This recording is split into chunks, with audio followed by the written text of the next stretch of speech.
This is She's on Call, a weekly show hosted by ENT specialist Dr. Sujana Chandrasekhar and General Surgeon Dr. Marina Kurian.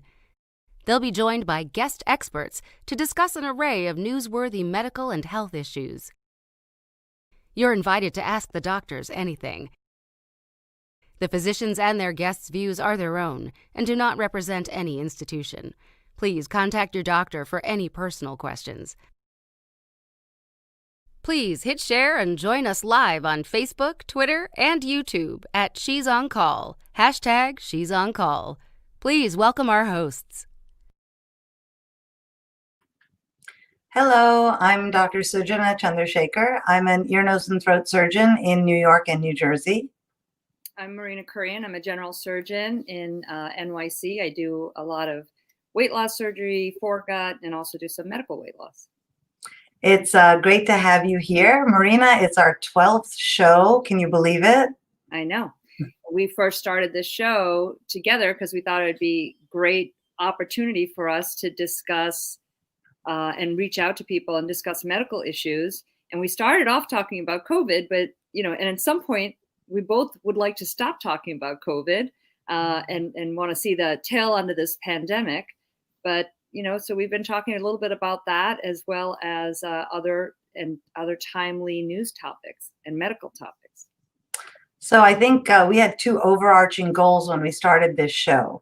Well, maybe three. One, we were bored of the pandemic, so we wanted to do something, and we wanted to do something together, which I think turned out really well. But we wanted to highlight physicians and other healthcare workers that maybe did not look exactly like what people pictured in their minds when they thought about healthcare professionals. And we wanted to cut through a lot of the fake information that was being spread around social media and try to provide facts and thoughtful opinions to you, our viewers. So one of the things that we talked about is highlighting the accomplishments as we move to more diversity and equality in healthcare. And we got great news this week. My very dear friend, Carol Bradford, who is a top head and neck surgeon, otolaryngologist, was chair of the department at Michigan and vice dean at Michigan, has now taken the role of dean of the medical school at Ohio State College of Medicine at The Ohio State University. There may be 50% of medical school classes that are women, but only a handful reach these upper echelons. Carol is going to start in that position on October 1st, and she's going to be the fourth woman president of the American Academy of Otolaryngology Head and Neck Surgery starting in mid-September. So kudos to Carol. Well, and as you guys may or may not know, Dr. Sujana there was the past president. You're the immediate past president, correct? I was the third woman, yes. Third woman. Yeah, that's really fantastic. So that is great. And there was another thing, we wanted to give people sort of real facts, explain it to you in a way that everyone who's watching can understand medicine. And I think Sujana and I do that really well in our practice. So we thought this was a great venue. But there's so much misinformation that's out there. So one of the other things that we wanted to talk about was this op-ed that came out talking about hoaxes that are making our jobs harder. And so these are two Twitterati stars, Dr. Seema Yasmin and Dr. Craig Spencer, talking about all these things that you guys may be seeing either on Facebook or on Twitter that are actually not facts, but are hoaxes. And it's you do spend time saying, no, this doesn't happen. Like that whole thing with the mask. Like if I wear that mask, I'm not going to get oxygen to my brain. We are in the operating room doing high level stuff and need our brains. And you obviously can breathe through it. And the oxygen levels are not affected in the operating room when we wear our masks. So that was like one thing that we saw a lot of.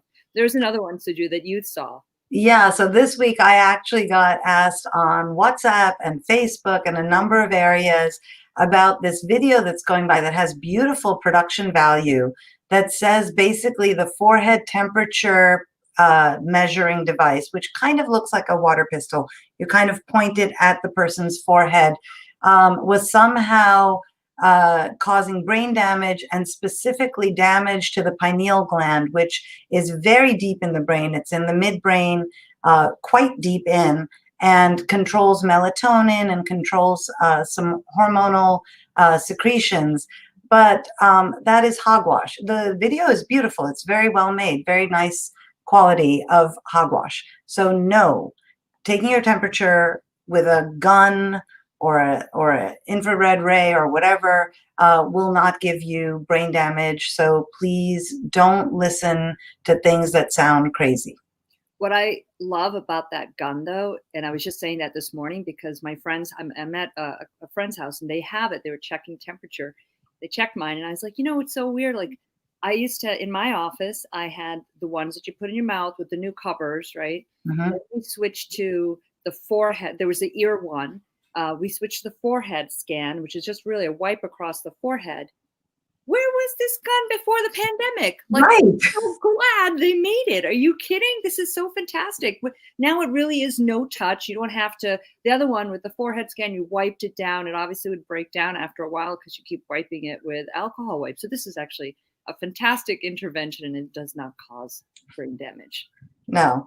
And we are live on Facebook and Twitter and YouTube and scroll.in. Valerie Fitzhugh Cull says, looking forward to another great show. So are we. We have some amazing guests on. If you have hearing issues, we are closed captioned for sure on our YouTube channel.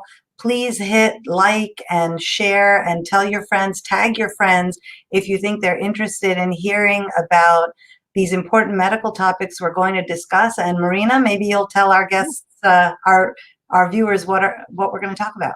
I know we normally lead in with, hey, these guys are coming on, but Suju and I are going to just chit chat. Today we kept it quiet. We didn't have to start off with that. But joining us is Dr. Marsha Harris, who is a colorectal surgeon in private practice in NYC. And our other guest is Dr. Marina Gutierrez, who is, I think, chief of the Division of Rehab Medicine at UT San Antonio. And she's joining us, and we're going to be talking to her as well. And so this is very exciting because I think that this is a timely show because there's a couple of different topics that we want to talk to them about. So I think, everybody, unfortunately, has been talking about colon cancer this weekend with the passing of Chadwick Boseman from colon cancer at a very young age. People are also talking about these long haulers, these people who have prolonged symptoms even after they've recovered from COVID-19. So thank you, Marsha and Monica, for coming on board. We're going to talk a little bit about both of those subjects. So welcome. Thank you. Good morning. Thanks for having us. You're kidding? It's so fantastic. It's like and for sharing your Sunday with us and for our viewers as well. So it's really great. We get a lot of view time, and then we get some reviews too. So what you say will definitely be looked at several times, which is, I think, very important.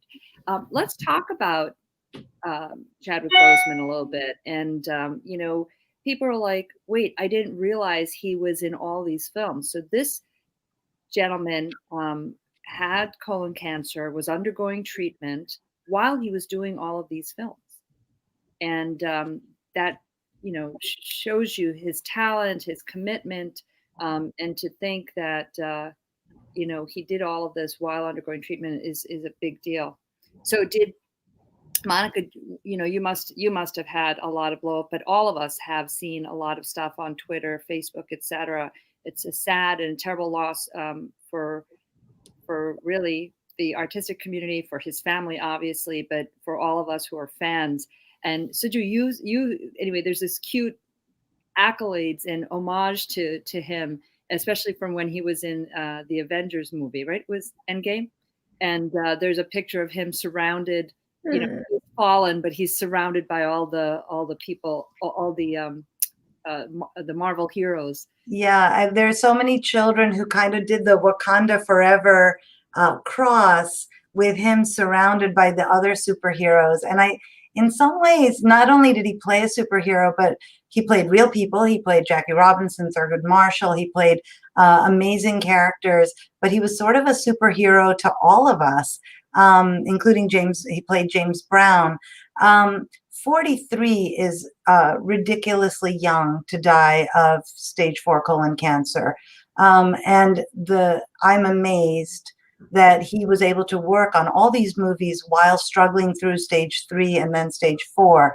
And I'm wondering, Marsha, if you can talk to our listeners and us about what to look for. I think if you remember when Katie Couric's husband got colon cancer, there was a big time for public service announcements about what to do, how to prevent this, how to detect it early. And I think this is one such moment. Absolutely. Good morning, everyone. Colon cancer is the third most common cancer that we have in the country. Ultimately, the majority of cancers are without any symptoms, so they're completely asymptomatic. When they do get it to a little bit more advanced stage, you may have some abdominal pain, some bleeding, difficulty passing your stools, change in the stool caliber. So rather than being a big, healthy stool, it starts to be a narrower stool. Towards the latter stages, when we start to think about the spread of the disease, you're looking more at weight loss and constitutional symptoms like fatigue, and not really being up to any kind of task. You can see later signs of jaundice, particularly with extreme metastasis or tumor burden of the liver. So the presentation of the disease, majority of the times when we catch it early enough, is usually asymptomatic. And that makes screening much more important. So, if they're asymptomatic, and I know we have a slide up there of the symptoms to look for that you talked about. And it is unfortunately still the second leading cause of cancer deaths. And although the average age is older, we do see it, unfortunately, in younger people who may be disregarding some early signs and symptoms or don't meet the screening criteria. So can you talk to us about different ways to screen for colon cancer, even in asymptomatic individuals? Absolutely. You touched on an important point, because our younger population usually sees blood in the bowl or have difficulty moving their stools, and they will commonly attribute it to hemorrhoids. So bringing those patients in and talking to them and getting their full story and addressing their symptoms are important. For those patients who don't have any symptoms, the primary care physicians become a particular ally to us, because they're able to send these people for screening methods. And you see on the slide there, we have simple things like fecal occult blood testing, where they give us some stool samples and we test for microscopic blood. Other simple things would be that kind of testing coupled with the sigmoidoscopy, because the fecal occult blood test only tests for right-sided bleeding and not so much left-sided bleeding. So adding sigmoidoscopy to the mix helps us identify left-sided colon cancers. And ideally, what we like to do is screening colonoscopies, where you prepare your colon by getting the colon clean the day before by drinking laxatives, and we bring you in and sedate you and look throughout your colon with a camera through the scope. The other thing that we have available now is Cologuard, which patients do at home, and it's not replacing this form of screening, but what it does is advocate for patients who are really resistant to getting colonoscopies, that if they get a positive test on the Cologuard, it really, we really encourage them to come in and let us do these colonoscopies so we could further evaluate them. I love how you put that in about, hey, you take some laxatives and just do a prep before the colonoscopy. Having turned that age, which we should talk about too, in terms of screening, what age should we start? And obviously family history matters. A prep is no joke. I was originally planning on going to a concert that night. I'm like, I'll just do the prep and then go to the concert. And my husband's like, he had already gone through it. He's like, oh, you're not leaving the house. I'm like, what are you talking about? I'll be fine. No, he was right. I had to stick so close to the bathroom. I stayed in the bathroom for 3 hours. My son was like, are you okay? What's happening? I'm like, prep. I have a prep. I'm doing a prep. It was, it's funny now in retrospect, but it is not a joke. Absolutely. Well, we have better preps now, since probably you've gotten yours. We have lower volume preps, which patients tend to tolerate much better, rather than the 4-liter jug that the older population might have seen in the past. We have things like movie prep and clean pick and PlenView, which cut down the volume, but does rely on you drinking a fair amount on your own. the prep is a prep. There's really no way around it. You got to poop. You got to get it clean. So, you got to go through that part of it. But if that's the worst part of us catching cancer early, I'll stay in the bathroom a long time. Yeah, I love that, Marsha. Well said. Well said. So next we have Dr. Gutierrez. Monica, welcome.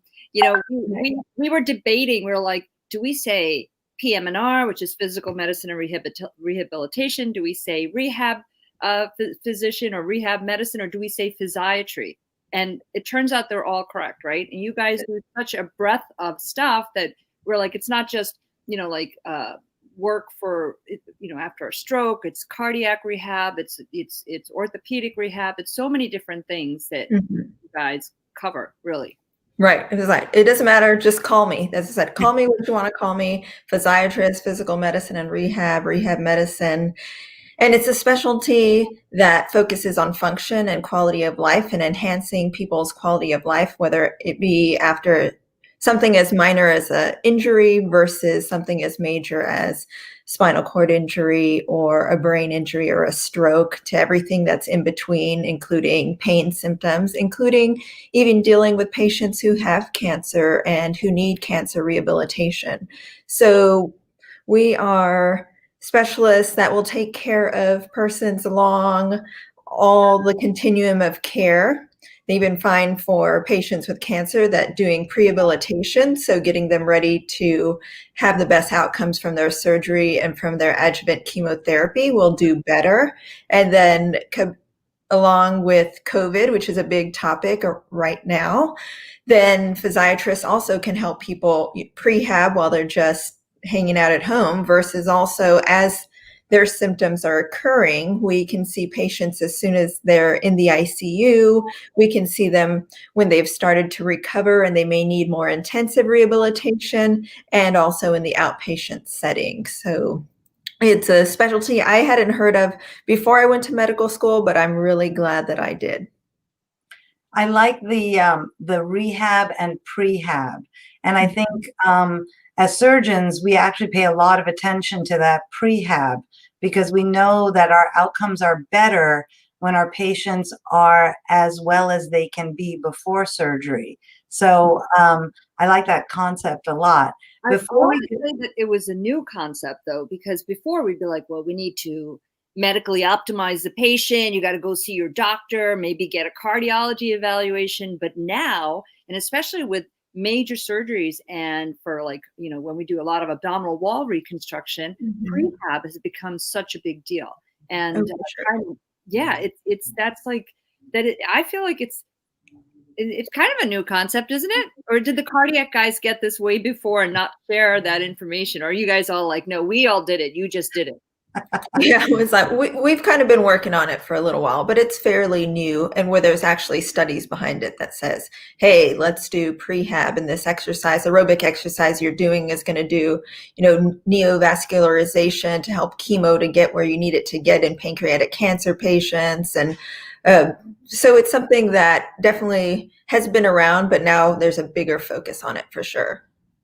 So I'll tell you, in my world, when we're going to do skull-based tumor surgery or acoustic tumor surgery, and the patient is expected to be quite dizzy and vertiginous post-op, we actually rely on prehab to maximize their vestibular status before surgery so that their recovery is faster. And you're right, Marina, nobody held it back from us. I think this is a relatively new concept that has really taken off, and our outcomes are so much better. The length of stay in the hospital is less.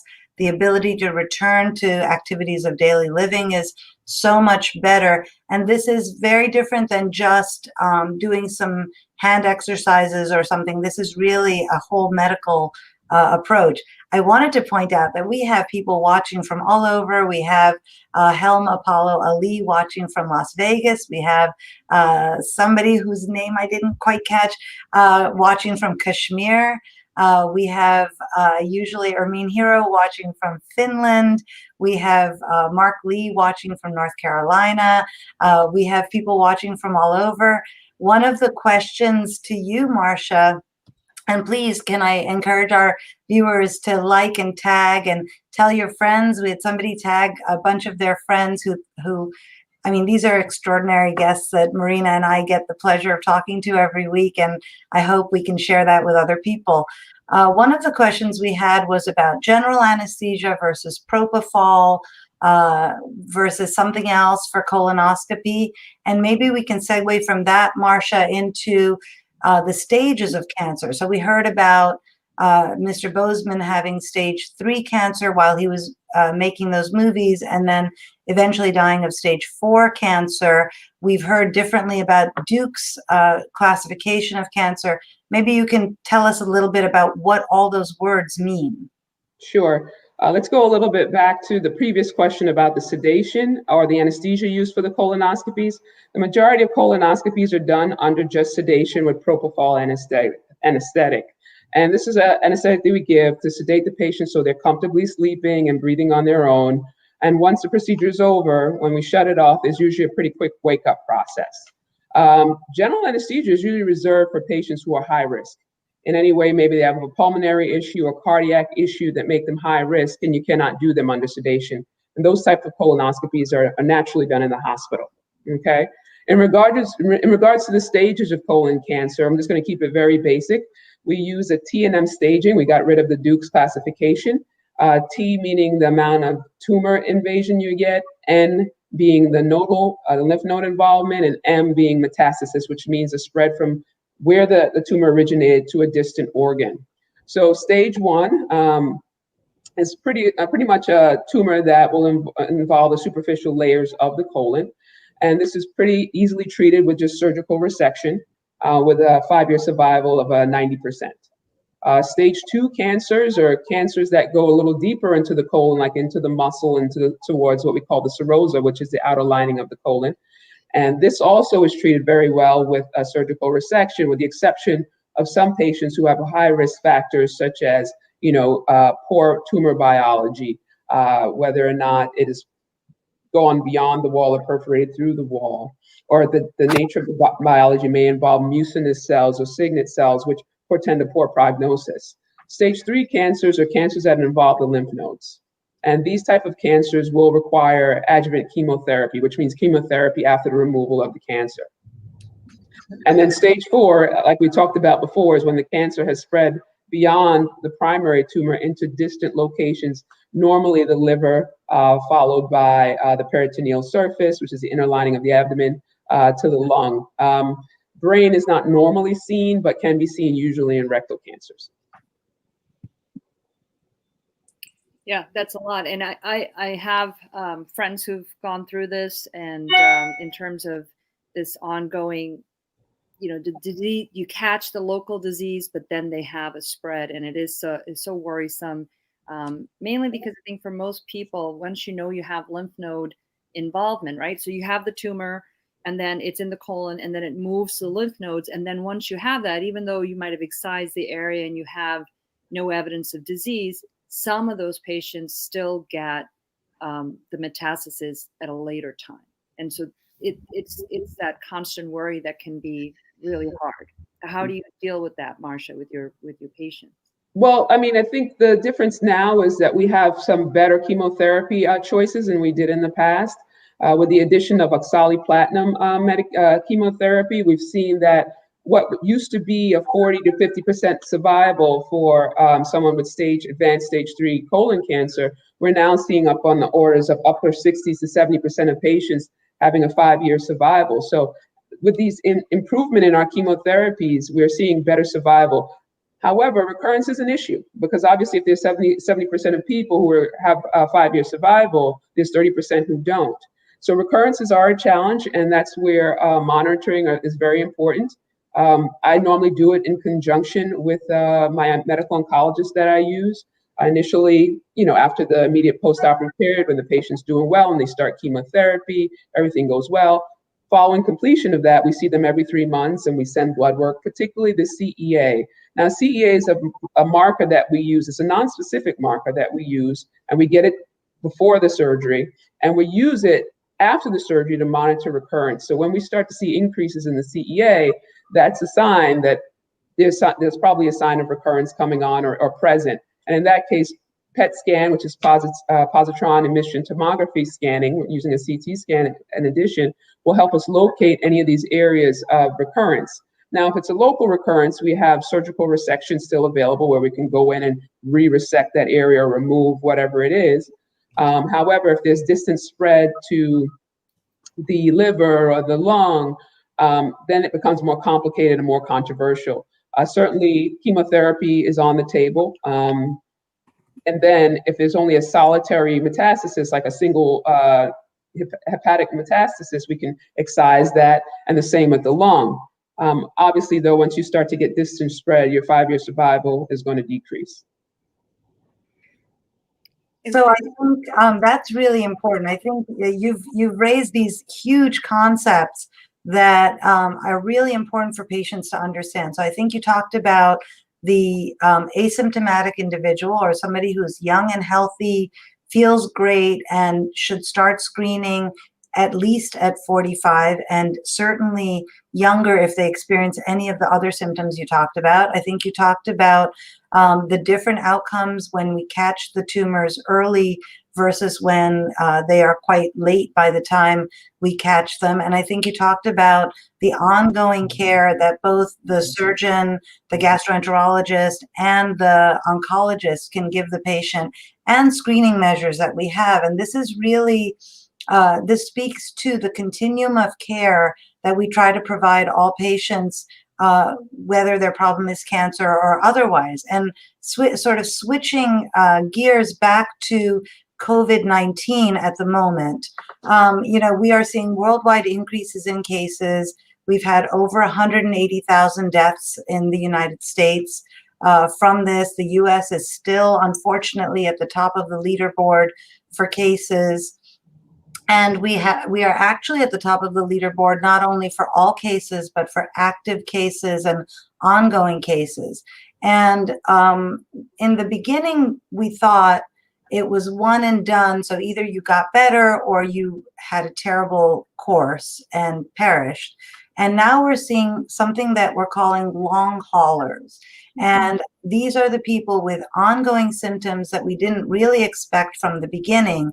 And this is somewhere where we've seen a lot of data come out that's early. Marina and I always talk about the fact that we didn't know about this disease before January of this year. But Monica, Dr. Gutierrez, maybe you can talk to us about who these long haulers are, what kind of symptoms they have, and what can we do to ensure that they have as good a quality of life as they go forward. And you know what, I want to interject one thing. There are at least 2 recent articles about this concept of long haulers, which is why we wanted to discuss it. And we were so thrilled because we saw, Monica, your tweet on the topic, because it was people were supposed to be getting better and they weren't. And now, now we're realizing that there's a I guess not chronic. I don't know. I don't think we know, right? It's been 9 months. This is right. Like a horrible viral pregnancy. It's horrible. Like we just don't know all the answers right now. Yeah, we don't. And I think what we're just seeing what's come out of it. And one of the first papers that came out was one that came out of Italy that said, here are these patients that had COVID. For the most part, the ones in the study were not hospitalized, and that they looked at their symptoms 2 months later, and that 87% of people were still having ongoing symptoms 2 months after they had COVID. So these were moderate type COVID symptoms and still having then ongoing symptoms 2 months later: fatigue, shortness of breath, inability to do exercise, aches and pains, headaches. So again, as I tell everyone, it's something that this is not anything that we've dealt with before, but I saw it as a way that this is not the first time that we've had a pandemic. And this is also not the first time that PM&R has come out to help patients with multiple issues. Actually, PM&R, the history of it is that some of it came out of both people surviving World War II and needing to serve those patients. And the other thing was the polio pandemic. also around the 1930s, 40s, 50s that went a long time, and we had to take care of people who were in iron lungs and who were very sick and who had disabilities. And so I said, this is our opportunity now as physiatrists to take on a new pandemic and take care of people as early as in the ICU, where we know about PICS, or post-intensive care syndrome, and we care for people with symptoms in the ICU, to now where we have patients with these long hauler symptoms. So months after they've had COVID, they continue to have symptomatology. That study that you showed from the University of Indiana shows us, the top 5 symptoms that people are having. Again, the fatigue, overwhelming amount of post-viral fatigue, which has been shown that other viruses can cause. Muscles and body aches, shortness of breath, difficulty breathing, difficulty with concentration, people just saying, I can't find my words as like I used to, my memory's not as good as it was. And then hard to exercise, especially these are people that said, oh, I used to be able to go and walk miles or jog miles, and now I can't even walk around the block. And then headache, pain symptoms.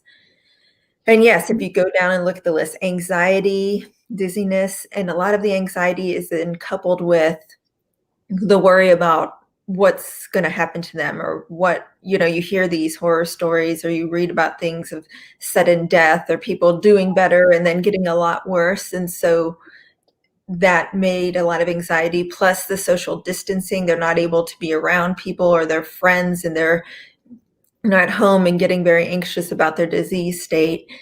And so these are things that we're seeing. There's different clinics that have been set up, and I say some of it I'm used to working with because my day job is I usually take care of patients who have strokes or traumatic brain injury, concussions, and some of these symptoms are similar. They may have dizziness, they may have headaches, they may have a difficult time exercising or concentrating. And again, physiatrists take care of patients of all. We are trained in lots of disease states. We know about patients who need cardiac rehab, or who may need pulmonary rehab, or who have been in the ICU. So for that reason, I think that we're exceptionally well ready to take care of patients with the effects of COVID-19. Have you found, Monica, that these patients are seeing some improvement with therapy now that we're identifying that they need some additional help? And I think obviously this is a recent-ish development where we're figuring this out, and we as the royal it's you guys that are taking care of them. So because it's all about hope, right? Once you have this disease and you didn't die from it, so that was great, but now you have these residual symptoms, as you just pointed out. Sometimes it's also brain fog, where you're just not functioning up to your normal capacity, and you want to know that you are ultimately going to get better. This is not going to be like, there's some comparison to have it fall under, which I didn't know this acronym, but it's MECFS, right? Which is myalgic encephalomyelitis / chronic fatigue syndrome, which back in the 90s, I thought I had it. Was that in 90s? No, 80s, late 80s. I thought I had it. We called it the yuppie disease, chronic fatigue. And, it could have been based on chronic Epstein-Barr virus or something like that. But now what it is showing you that these patients might fall into another category that will have to encompass a long hauler. What are your thoughts on that? So for the CFS, I think, before, you're right, they thought, oh, this is a yuppie disease. It's just, it's in your head, just get over it, just do more exercise. And that's not the answer. And that there may be some connection with an immune phenomenon, or with having the cytokine storm, or having inflammation in the system.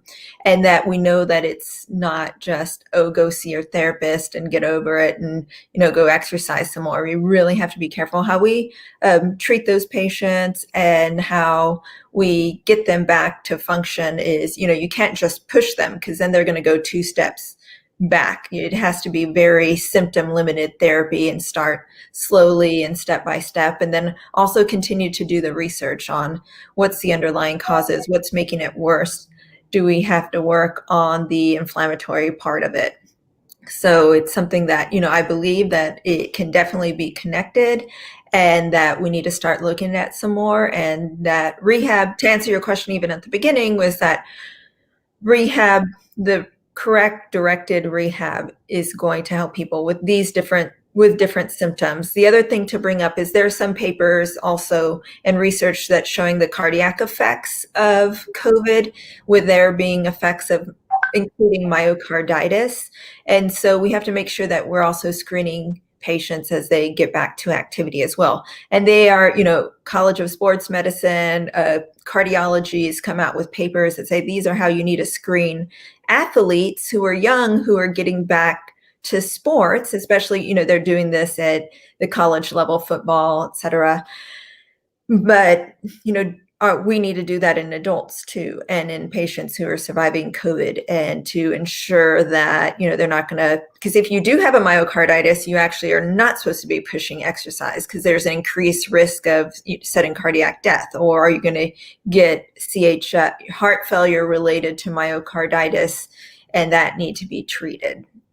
So I think, one of the slides we put up earlier showed some red bars and the blue symptoms. And what it's showing us is that the symptoms that are defined by the CDC are in the red bars, but the symptoms that we're actually seeing as healthcare professionals are all those blue bars. So there is a disconnect as we learn. And then maybe to have the final question on this, one of our viewers asked if this chronic condition or this long haul is a resurgence or reinfection of disease. Helma Paulo Ali asked us that. And then maybe we can talk about myocarditis is inflammation of the cardiac muscle. Is that painful? There's a list of painful and not so painful long haul symptoms that was in that same paper. Maybe you can talk to us about that.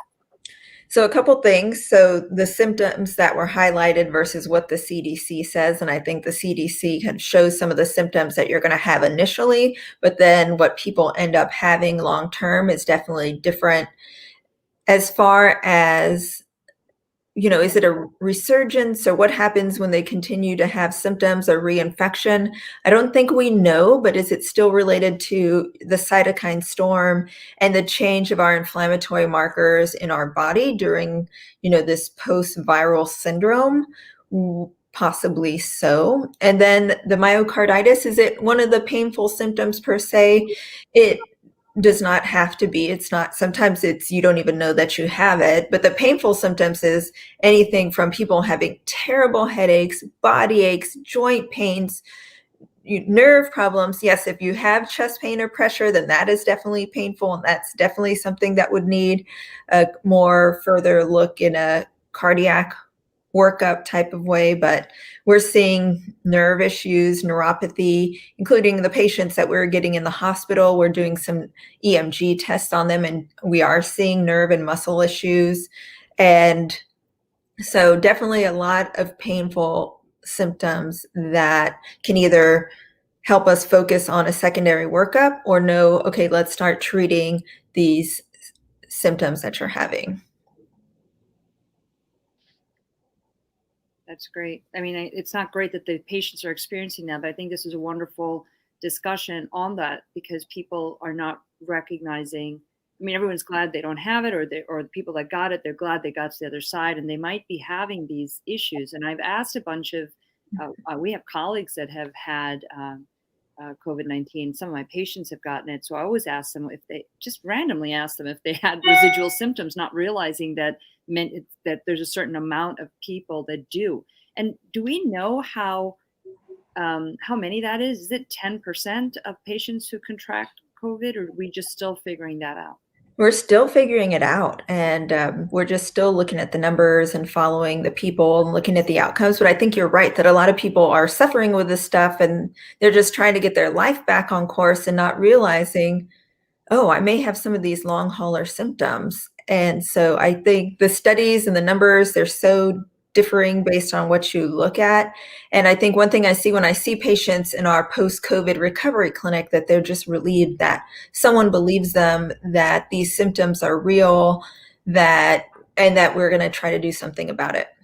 Yeah, that is so Yeah, I love the composite that PM&R put up about how much you care about your patients, as do we all. And I think we wish the best for full recovery for all of our patients, of course. We have people watching from all over. Noli Fortigaleza is watching, I think, from Salt Lake City. Danny Chelius is watching. Prabha Balasubramaniam is watching from Austin. People are sending in a lot of questions, and one of the questions we got, Marsha, Dr. Harris, is about diet. So, we talk about going for screening and we talk about paying attention to your symptoms, but what does diet have to do with how our bowels work, and what is our risk for either colon or rectal cancer? Absolutely. So the American diet is not the good diet to have if you're not looking to have colon cancer. Basically, if you're having a high-fat diet, low in fiber, you're going to be higher risk for colon cancer. So what we try to have patients do, just generally, because it'll improve their bowel function, is have them increase to a high-fiber diet. So that would be a diet of 25 to 35 grams of fiber that they would take a day, and they would decrease their animal fat. And hopefully, without having a family history, they can overall decrease their risk. Other risk factors that'll play into this also would be obesity and smoking. Those are also important to think about in conjunction with your diet. So, one thing, so Helm Apollo Lee just asked about taking things like probiotics and changing the gut microbiome, basically, even though that's not his question. He's drinking kefir, which is like that yogurt that's got active cultures in it. Can that change and or help? Right now, we don't have the data to prove that it makes any difference in terms of decreasing the rates of colon cancer, but that's something we're looking into.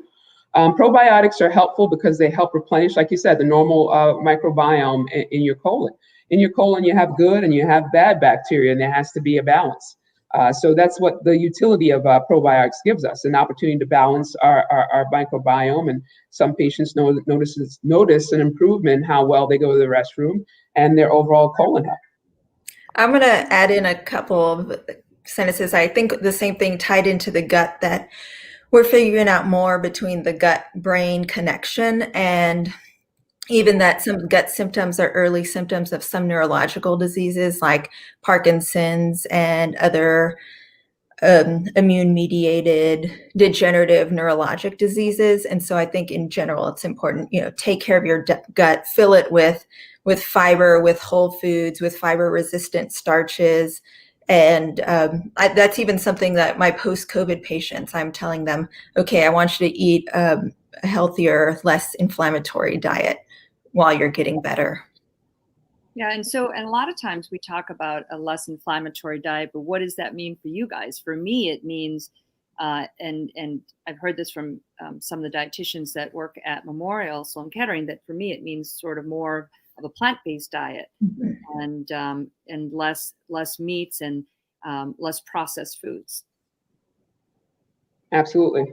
Everything you just said. Yes, that's from that perspective. For your voice, it means a low acid diet, right? So a high acid diet also causes a lot of inflammatory response, and we see that with voice disturbance. That high acid is also pro-inflammatory. So I think whatever your grandmother probably fed you is probably what we should be eating. And she probably didn't take you to the drive-in fast food restaurant 3 times a week, right? So we have a question we really appreciate all the questions from our viewers and them checking in from all over the place. Thank you so much. Obviously, our guests are incredibly engaging and the topics are so valuable. We have a question for Monica, for Dr. Gutierrez from Falguni Vaidya. She wants to know if we have some patients who had COVID who had very temporary taste and smell disturbance, and we have many patients who had COVID who have recovered except for the taste and smell disturbance. Is that a neurological issue? What can be done to hasten that recovery? Okay, great question. So yes, that's something that we are seeing, and some people get their taste and smell back 100% in a few days. Some only kind of get it somewhat. And then we still have patients who haven't gotten it back yet. And then they have done things. There are MRI studies that they've done in COVID patients and non-COVID patients and looked at MRIs and saw that olfactory areas are affected in the brain as well as the hippocampus. And so for patients that have ongoing anosmia, and which is loss of smell, then that is tied into your taste. So what can be done for that? Some of the things that we know that can be helped. And these are not new conditions. This has happened with other viruses. You're an ENT, you probably know that. In traumatic brain injury, it's actually the cranial nerve that's most affected just because of where it is along the cribriform plate. And so what we tell people, nasal steroids is one thing that can be done. And also in some patients, gabapentin may help some. The other thing that we do is smell training. And I know that seems a little funny, but it is actually true. And you can go online and read a little bit about it. But it really has something to do with, getting certain smells, getting, scented, and just work on smelling them a couple times a day and focusing on it in a mindful way while you're trying to smell it, and that helps smell come back. Also, it really also means when you're eating, you may have to spice it up a little bit more in the short term to get some of the taste back or to taste it a little bit more. So there are some things to do to work on it. That's amazing. I had no idea that you could do all that. Yeah, and one of the points we actually make to our patients is they will not be able to smell a gas leak or fire. So it's really, really important that they have the batteries changed on their smoke detector and their carbon monoxide detectors. It's really important.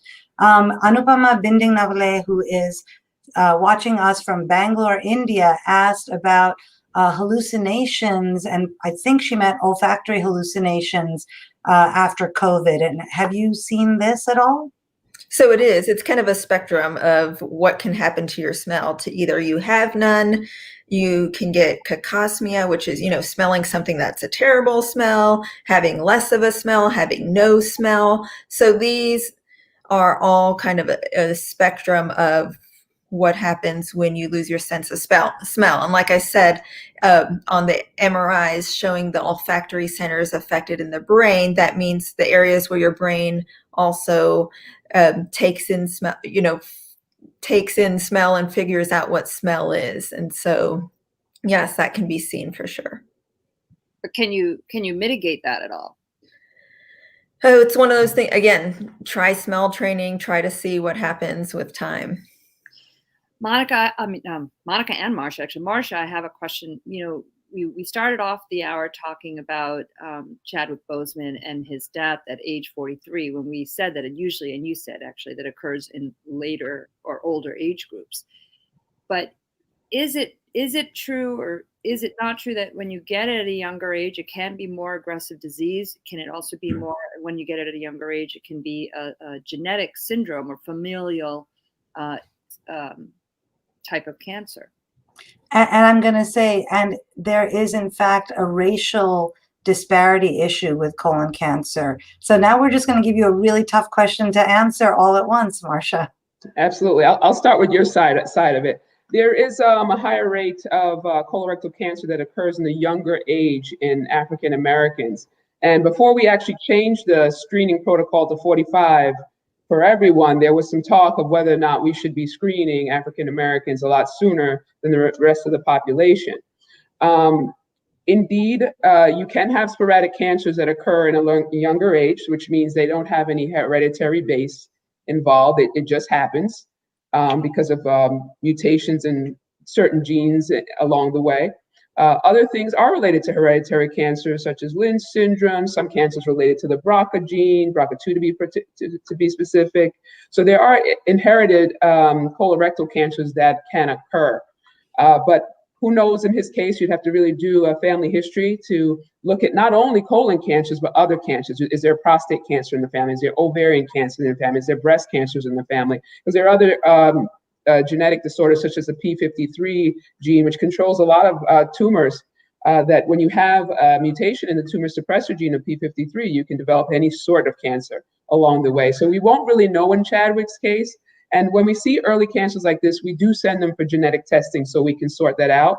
Because for them, their situation is their situation. But if there are other members of their family, it's important that we get those people into the mix to make sure they don't share the same fate. Dr. Harris, I really appreciate what you do. And just a little bit of my story. Oh, my father had colon cancer when he was young. He was in his late 40s and had a recurrence as well. And he's alive and he's doing well. But it is something that, we had to look. Okay, he was young. Did he have any of those genetic syndromes? Maybe not at the time that they found. This has been over 20 years at this point.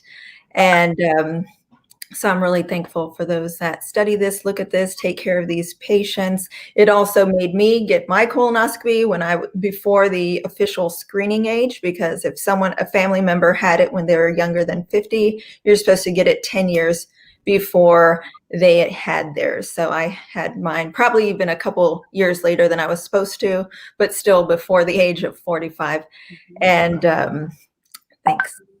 Yeah. So Anupama wrote back and said, first of all, I'm so happy your dad is doing well. And really, that is the story of many patients who get their cancers identified early, as Dr. Harris has pointed out. The Anupama was talking about the hallucinations of sharp temperature elevations during COVID-19. So, I think those are attributed to that sort of fever, hallucinatory state, the acute dehydration. Anything we can offer patients and their families who are a little freaked out by the hallucinations?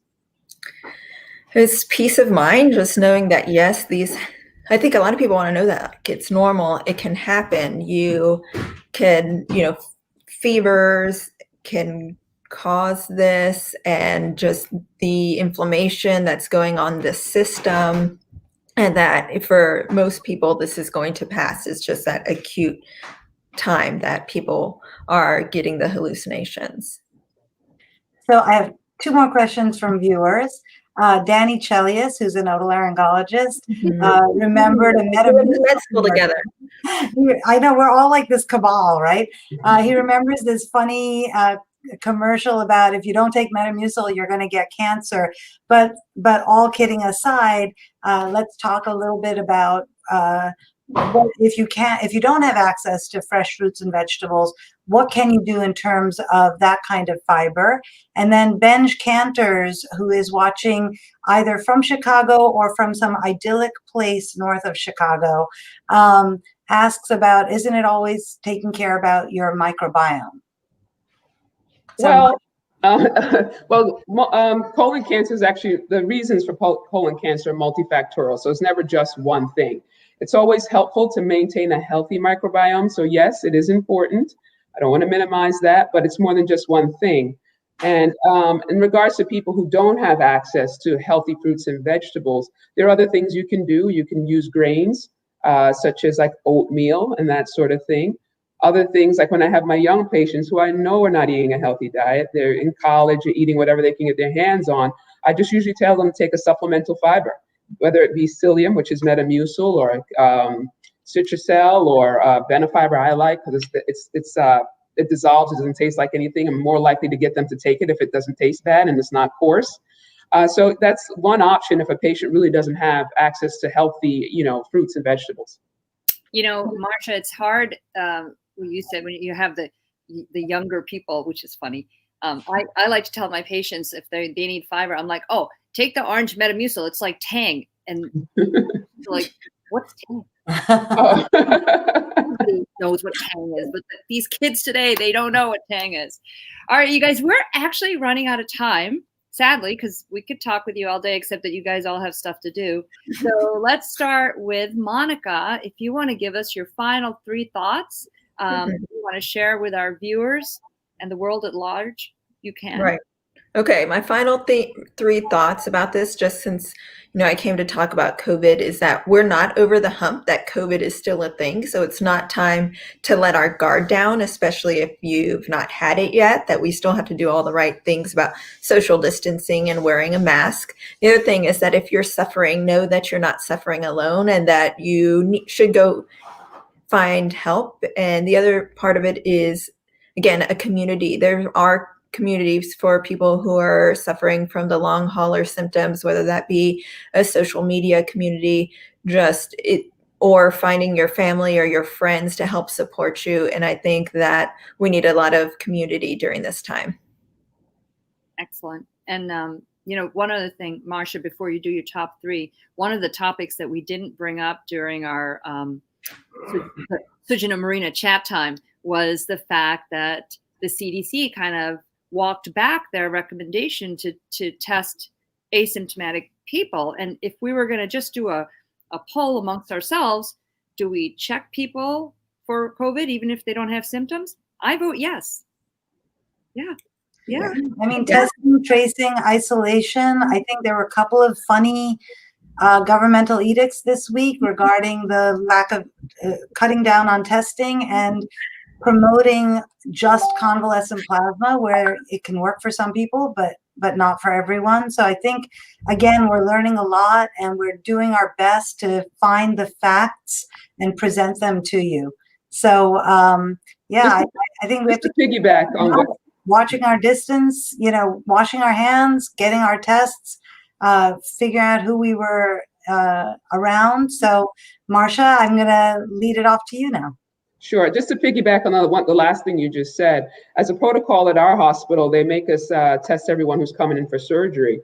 And you'd be surprised how many people test positive that's asymptomatic. So, can you imagine bringing these people into an environment where the other patients believe that they're safe?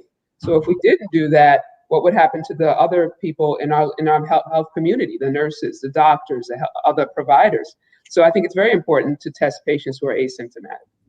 Now, my last 3 points are, first of all, like you mentioned earlier, the screening age has now changed from 50 to 45. So it's important to get that message out. So no, you don't have 5 more years. 45 is the age of screening, and to be very vocal about that so patients know they should come in for that and to not be afraid to come in and have the test done.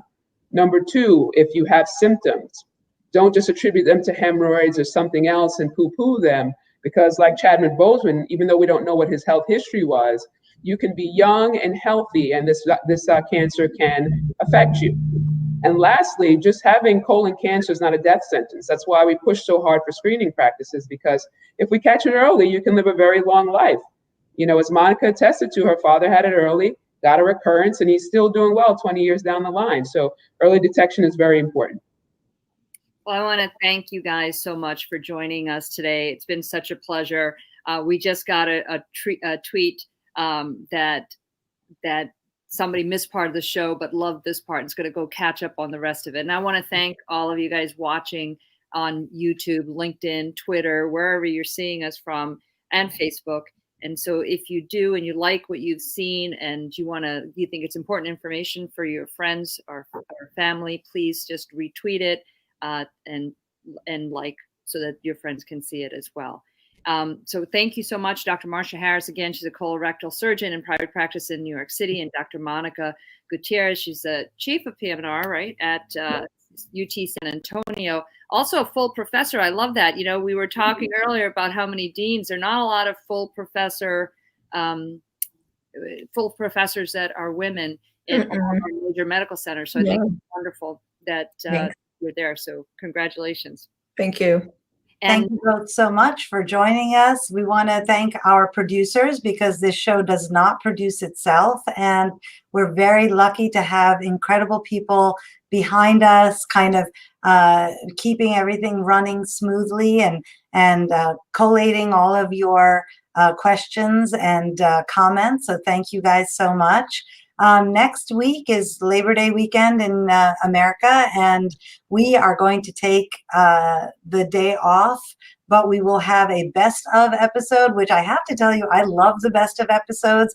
We have such amazing guests, and our producers pick some snippets and and share them with us. And so if you can, please watch either live or later, 11 a.m. Eastern Time next Sunday as well. And we have a great new thing that's happening, Marina. We're excited.